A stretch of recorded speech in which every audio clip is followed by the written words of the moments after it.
ভালো বীজে ভালো ফসল মনে রাখতে হয়। আমার নাকের ফুল দেবো দেবো, নাকের ফুল কানের ফুল দুইটাই দেবো। ঋণ করি আর ধার করি, এইবার তোমারে নাক ফুল দিমুই দিমু। আপনি একটা বোকা, ভালো বীজের চাষ না কইরা খান শুধু ধোকা। বড় ভাই বাম্পার আর আপনি সারা বছর বেজার। ফসল বলাই নিজে, প্রত্যায়িত বীজে। ভালো বীজের বড়ই অভাব। বীজটা যদি করো উৎপাদন, তাহলে অন্যের উপর ভরসা করার কি বা প্রয়োজন?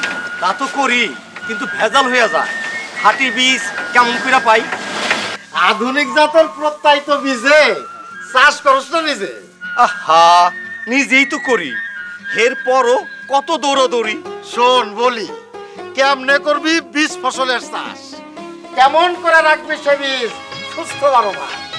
এই অন্য জাতের মিশেল না হয়, বীজ ফসলের জমিটাই পৃথক রাখতে হয়। এরপর বীজের বাছাই দরকার কমপক্ষে 2 মাস। এই ফুল আসার কালে ফসল কাটার আগে বীজের বাছাই লাগে। এত ফলন কাটবো কখন? 80% ফসল পাকে যখন। বাহ, বাউজ দেহি সবই জানো।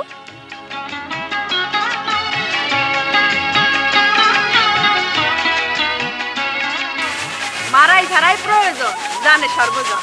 অন্য জাতের সাথে যেন না হয় মিশ্রণ। বীজটা যদি শুকাও কয়েকবার, নষ্ট হওয়ার ভয় থাকে না। কেমনে বুঝি ভালো মতন শুকাইলো যে বীজ? দাঁতে কাটলে কটকট শব্দ যদি হয়, বুঝবা তখন সংরক্ষণের হয়েছে সময়। ছোট বউ, তেনারে জিগাও দেই, শুকানোর পর ঠান্ডা করে দানা কেমন পাত্রে বীজ রাখা যায়, আছে কি তোর জানা? আছে আছে, মাটির পাত্র, টিনের পাত্র, প্লাস্টিকের ড্রামে এসব লাগে বীজ রাখনের কামে। মাটির পাত্রে, টিনের পাত্রে বীজ রাখলে ভাই, পাত্রের বাইরে আলকাতরা প্রলেপ দেওয়া চাই। ঝড় বৃষ্টি বান তুফানে বন্যা যদি আনে, মাছা কিংবা উঁচু স্থানে রাখবো সচেতন। আরে গুনে গুনে কয়, ভালো বীজে ভালো ফসল